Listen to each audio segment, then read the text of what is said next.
Indian super ലീഗിൽ അടുത്ത സീസണിലേക്കുള്ള മുന്നൊരുക്കത്തിലാണ് ഇപ്പോൾ കേരള ബ്ലാസ്റ്റേഴ്സ്. ഇവാൻ മുക്കമനോവിച്ച് ടീം വിട്ടതോടെ പുതിയ കോച്ചിനെ കണ്ടെത്തുകയാണ് ആദ്യ ദൗത്യം. ഇതിനിടെ ബ്ലാസ്റ്റേഴ്സിന്റെ 2 സൂപ്പർ താരങ്ങളെ റാഞ്ചാൻ മറ്റ് ISL ക്ലബ്ബുകൾ രംഗത്തുണ്ടെന്ന റിപ്പോർട്ടും പുറത്തു വന്നിട്ടുണ്ട്. Malayali central midfielder Vipin Mohanan, Uruguayan playmaker Adrian Luna Kerala കേരള ബ്ലാസ്റ്റേഴ്സിൽ നിന്ന് റാഞ്ചാനാണ് ചില ക്ലബ്ബുകളുടെ ശ്രമം.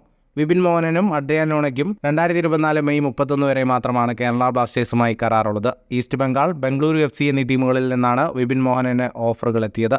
ഈസ്റ്റ് ബംഗാൾ അടുത്ത സീസണിലേക്ക് ഏറ്റവും പ്രധാനപ്പെട്ട ട്രാൻസ്ഫർ ടാർഗറ്റായി വെച്ചിരിക്കുന്നത് 21-കാരനായ വിപിൻ മോഹനെയാണ്. ബംഗളൂരു FCയുടെ കാര്യവും ഇതുതന്നെ. എന്നാൽ ബംഗളൂരു FCയിലേക്കും ഈസ്റ്റ് ബംഗാളിലേക്കും താരം പോകാൻ സാധ്യതയില്ല.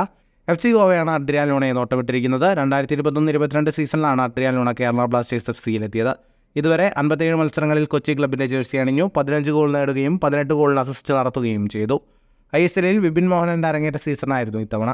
സെൻട്രൽ മിഡ്ഫീൽഡിൽ മിന്നും പ്രകടനമാണ് വിപിൻ കാഴ്ചവെച്ചത്. ബ്ലാസ്റ്റേഴ്സ് ജേഴ്സിയിൽ 32 മത്സരങ്ങളിൽ ഇതുവരെ ഇറങ്ങി 1 ഗോൾ നേടുകയും 4 ഗോളിന് അസിസ്റ്റ് നടത്തുകയും ചെയ്തു. കൂടുതൽ ഫുട്ബോൾ വാർത്തകൾക്കായി ഈ ചാനൽ ഇപ്പോൾ തന്നെ സബ്സ്ക്രൈബ് ചെയ്യൂ.